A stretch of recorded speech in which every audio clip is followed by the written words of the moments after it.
اور اس ٹائم عمران خان کے دور میں میڈیا کے خلاف مقدمات اور گرفتاریاں اور چینلز کو بند کیا جاتا تھا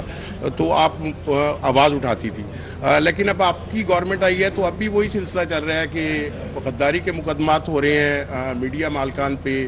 میڈیا چینلز پہ، صحافیوں کو گرفتار کیا جا رہا ہے، عمران ریاض کو کل گرفتار کر لیا گیا ہے۔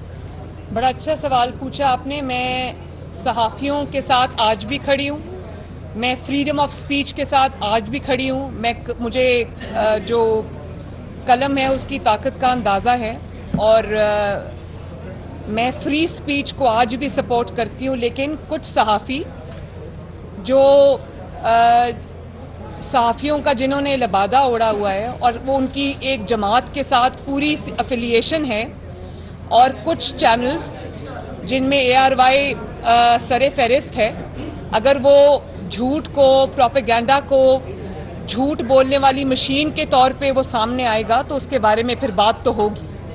اور اس کے مالکان جو کرتے رہے ہیں اگر وہ صحافت کے گاب میں اگر وہ یہ سب کچھ کریں گے تو وہ بولنا میرا حق ہے، ان حقائق کو عوام کے سامنے لانا ہمارا حق ہے، اور ان کو ایکسپوز کرنا ہمارا حق ہے۔ باقی صحافی برادری کے ساتھ میں دل و جان سے کھڑی ہوں، کھڑی رہوں گی۔ فریڈم آف سپیچ میں بلیو کرتی ہوں، اور جو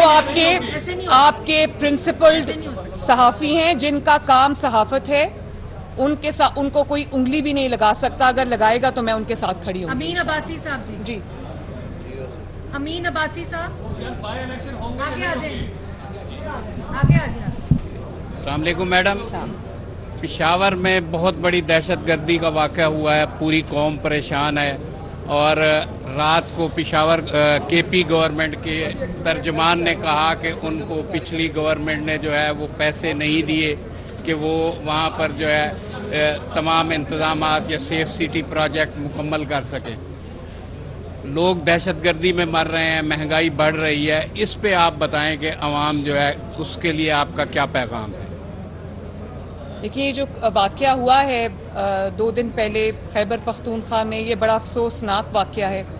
بہت قیمتی جانیں ہم نے اس میں گنوائی ہیں، لیکن آپ کا جو سوال ہے وہ بڑا ویلڈ سوال ہے، اور آپ نے یہ کہا کہ جو میں نے کل بھی اپنی اسپیچ میں یہ کہا تھا کہ KPK میں اس گھڑی چور کی حکومت 10 سال رہی ہے، 10 سال میں آج بھی جو کاؤنٹر ٹیررزم کا آفس ہے وہ ایک جو کرائے کی بلڈنگ ہے اس میں ہے۔ سب سے زیادہ فنڈز ملنے کے باوجود جو کاؤنٹر ٹیررزم فورس ہے وہاں پر یا پولیس ہے وہ آلموسٹ نہتے ہیں، ان کے پاس کوئی پیرافرنیلیا نہیں ہے، ان کے پاس کوئی ایسا ایکوپمنٹ نہیں ہے کہ ہم اپنی لا انفورسمنٹ ایجنسیز جو ہیں ان کی پراپر جو ہے وہ حفاظت کر سکیں۔ اس کے بعد آپ نے جو یہ بات کی کہ آپ یہ دیکھیں کہ جو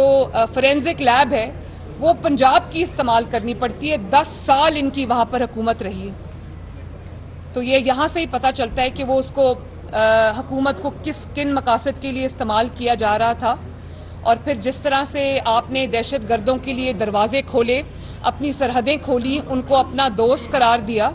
اور جن کو آپ اپنے ہاتھ، آنکھیں یا کان کہتے تھے ان کو آپ نے اپنے لیے استعمال کیا۔ اگر وہ اسٹیٹ کے لیے استعمال ہوئے ہوتے تو وہاں پر آج یہ حالت نہ ہوتی۔ تو یہ جو کمزوری ہے اس کو ماننا پڑے گا، یہ لیپس تھا،